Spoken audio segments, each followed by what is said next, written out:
बिस्मिल्लाहिर्रहमानिर्रहीम। अस्सलाम वालेकुम। आप देख रहे हैं हमारे यूट्यूब चैनल दास्तान टीवी। तो दोस्तों, कोरलुस उस्मान की एपिसोड 46 के रिव्यू के साथ हाजिर खिदमत हूँ। पिछली किस्त का इख्तिताम सरकंडों की तरह सार उठाए बहुत से वसवसे और सवाल छोड़ गया था। उस्मान और बम से फ्लैट्यूस के बिछाए जाल में फंस कर कमर से कमर मिलाए बहादुरी से मुकाबला करने को तैयार खड़े थे।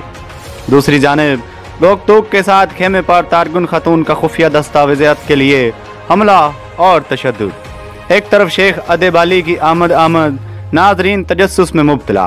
दिल धड़क धड़क के देखें क्या होता है।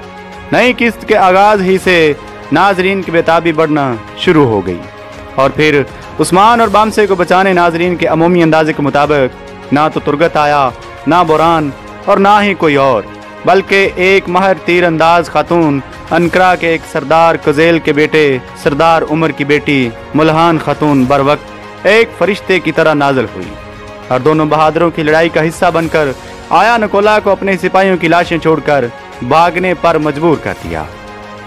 दूसरी जानिब साउची फ्लैट्यूस के घात का शिकार होकर बायोजा, आइगल, जीर कुताई और दूसरे साथियों के साथ रात की तारीकी का इंतजार करने के लिए एक गार में महफूज हो गए।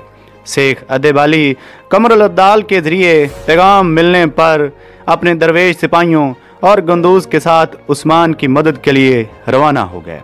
एक तरफ तारगुन खातून दस्तावेजात के साथ दुंदार और खवातीन को यरमगाल बनाकर अपने साथ ले गई, लेकिन गोकदोक की बार वक्त मदद की वजह से बाला खातून तुर्गन को उसके हसद और हवस समेत मारने में कामयाब हो जाती है।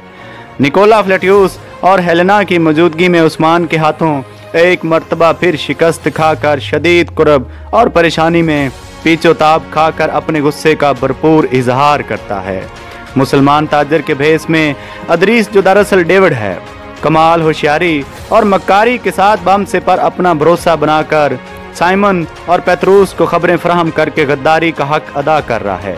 उस्मान के तुर्क कबाइल को मुतहिद करने के इरादे और इसके खदशे के पेश नज़र सलमान और पेत्रूस निकोला के साथ मीटिंग करके नए सलेबी और मंगोल इत्तेहादियों की मनसूबाबंदी करते हैं। मुल्हान खतून अपने वालिद सरदार उमर के कहने पर अपने कबीले को सोगूत के करीब आबाद होने के इरादे से उस्मान के कबीले में आ गिरी है और खूबसूरत बाला के चेहरे का कन्नी रंग एक मरतबा फिर उस्मान की मुमकिना दूसरी खातून के खदशात से मानद पड़ने लगा है। नाजरीन की ड्रामे में दिलचस्पी बढ़ती जा रही है। ड्रामे में जहां जंगो जदल और लड़ाई झगड़े के मनाजर वहीं भरमार है, वहीं हल्के फुल्के मिजाज और मोहब्बत के मनाजर देखने वालों को कहीं कहीं उकताहट का शिकार नहीं होने दे रहे।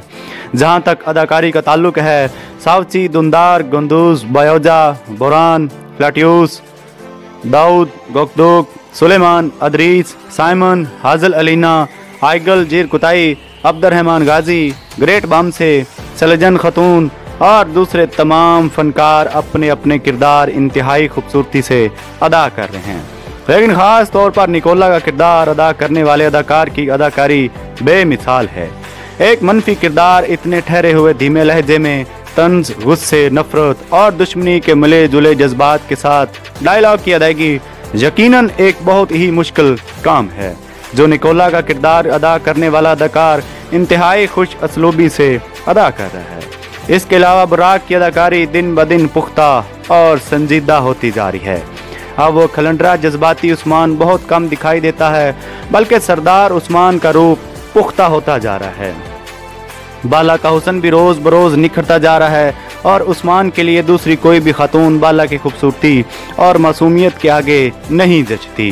ड्रामे के ज़्यादातर मनाजर खूबसूरत थे, जिनमें से चंद एक का जिक्र करना ज़रूरी समझता हूँ। तुर्गन के साथ बाला खातून के झगड़े के नतीजे में तारगुन की जान कनी के वक्त उस्मान का आ जाना और बाला को सीने से लपेट लेना वो आखिरी मंजर था जिसे तारगुन अपनी जीती आंखों से देखती है। बेचारी हसद की मारी आग में ही जल बसती है। गोकदोक का बाला को खंजर मारकर और अपनी वफादारी का साबित करना देखने वालों के दिलों में सुकून की लहर दौड़ गई और चेहरे खिल उठे। उस्मान जिस वक्त कबीले में गद्दार पकड़ने की बात कर रहा था, उस वक्त गद्दार अदरीस सामने ही बैठा हुआ था और ऐसा लगा कि उस्मान ने इसके सामने जानबूझकर ईसाई गवर्नर से मिलने का जिक्र किया, जिसके बाद में बामसे ने भी उस्मान से तस्दीक की। बुरहान और गुंजा खातून की मुलाकात मोहब्बत में गिरफ्तार दो दिलों के खूबसूरत जज्बात की तर्जमान थी। आइगल का जीर कुताई के जख्मों को देखकर और उनकी देखभाल करना और जीर कुताई का अपने मखसूस मासूमाना अंदाज में हाय वाय करके वावेला मचाना और आइगल का उसे मोहब्बत भरे अंदाज से डांटना और बयोजा का इन्हें शरारती अंदाज से देखकर लुत्फ अंदोज होना बहुत खूबसूरत मंजर था। जीर कुताई का खाना और तीर कमान कहीं से लेकर आना और सबको खाने की पेशकश करना परेशानी में भी सबके होंठों पर मुस्कुराहट बिखेरने के लिए काफ़ी था।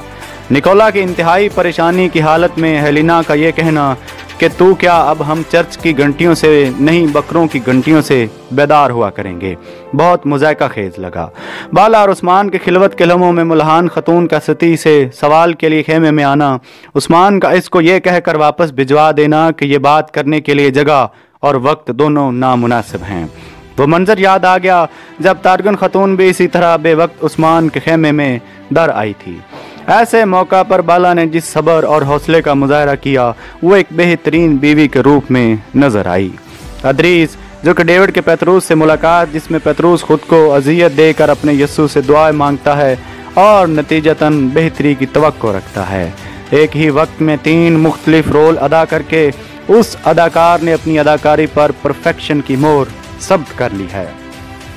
और दोस्तों सबसे खूबसूरत मंजर शेख अदेबाली की आमद और उस्मान और बाला से मुलाकात मोहब्बत, अकीदत और अदब का बेहतरीन नमूना था। एक बेटी की मुद्दत अपने बाद वालिद से मुलाकात में हद अदब को मलहूज़े खातर रखना आंखों पर नम कर गया। उस्मान और शेख अदेबाली की तफसील से रियासत के तसव्वुर पर गुफ्तगू और अदेबाली का ये कहना कि रियासत का मज़हब इंसाफ होता है। उस्मान का शेख अदेबाली कमरुल अब्दाल और उनके दरवेशों की रिहाइश के लिए दरसगाह की जगह तफवीज़ करना और शेख अदेबाली का हर दरवाजे से बिस्मिल्लाहिर्रहमानिर्रहीम पढ़कर दाखिल होना बहुत ईमान अफरोज़ मंजर था जिसने रूह के तार झंझोड़ दिए। शेख अदेबाली का अपने शागिर्द कमरुल अब्दाल से पूछना राज हल हो गया है बहुत मानी खेज था। अदरीस की निकोला से मुलाकात की खबर और अब सबूत आना, उस्मान का खुद ही इसके पीछे भागना और सूरत हाल भांप कर अदरीस का भागना और फिर काबू आ जाने पर उस्मान का उसे भरपूर जामपड़ रसीद करना जहां बहुत लुत्फ दे गया वहीं गद्दारों के नाम बताए हुए उसे तीर लग जाता है। कुछ परेशानी का बायस भी बन गया, लेकिन उम्मीद है कि जल्द ही कबीले से तमाम गद्दारों का सफाया हो जाएगा। और ख़ास तौर पर शेख अदेबाली की मौजूदगी में सुलेमान पेतरूस का उस्मान से तजारत में नुकसान पर इंसाफ तलब करना और उस्मान का शेख अदेबाली को काजी मुकर्रर करना, देखते हैं कि पर्दा गैब से क्या ज़हूर पजीर होता है। चलते चलते सबसे अहम और आखिरी सीन जिसने कलेजा सीने से निकाल कर हाथ में दे दिया, दिल धड़कना भूल गया और आंखें दुख और जुदाई के सदमे से अश्कबार हो गईं। सावची गुंदूस बयोजा का शहीदों की डेड बॉडीज़ के साथ कबीले आना दोमरूल शहीद होकर जन्नत की राहों का दाई हुआ और हमेशा हमेशा के लिए सुखरू होकर जिंदा और जावेद हो गया। तुम्हें खुदा की रज़ाएं सलाम कहती हैं। दोस्तों ज़्यादातर साजिशों का कला कमा होता नज़र आ रहा है। अब सिर्फ निकोला ही दुश्मनों में सर पटक रहा है और मंगोलों से इत्तेहाद के मंसूबे बना रहा है, लेकिन उस्मान भी पूरी तरह सरदारी के रंग में रंगा जा चुका है। संजीदगी, मतानत और इरादों की पुख्तगी इसके चेहरे के नकूश में रच बस गई है। और फिर बाला जैसी बीवी गुंदूज और सावची बुरान गोकदूग और गिंचा जैसे भाई और साथी दाऊद और यावलिक अरसलान जैसे दोस्त बमसी और अब्दुर्रहमान गाजी जैसे मुजाहिद रहनमा और दुआओं से लबरेज सलजन का ममता भरा दिल और सबसे बढ़कर शेख अदेबाली जैसा रहनमा जिसे मुयस्सर हो उसका सल्तनत बनाने का ख्वाब कैसे पूरा न होगा। देखते हैं एक सल्तनत की तकमील में कितनी नस्लों की कुर्बानी देनी पड़ती है। ये सब देखने के लिए इंतज़ार करते हैं अगली किस्त का। तब तक के लिए अपना ढेर सारा ख्याल रखिएगा और दुआओं में याद रखिएगा। देखते रहिए दास्तान टीवी।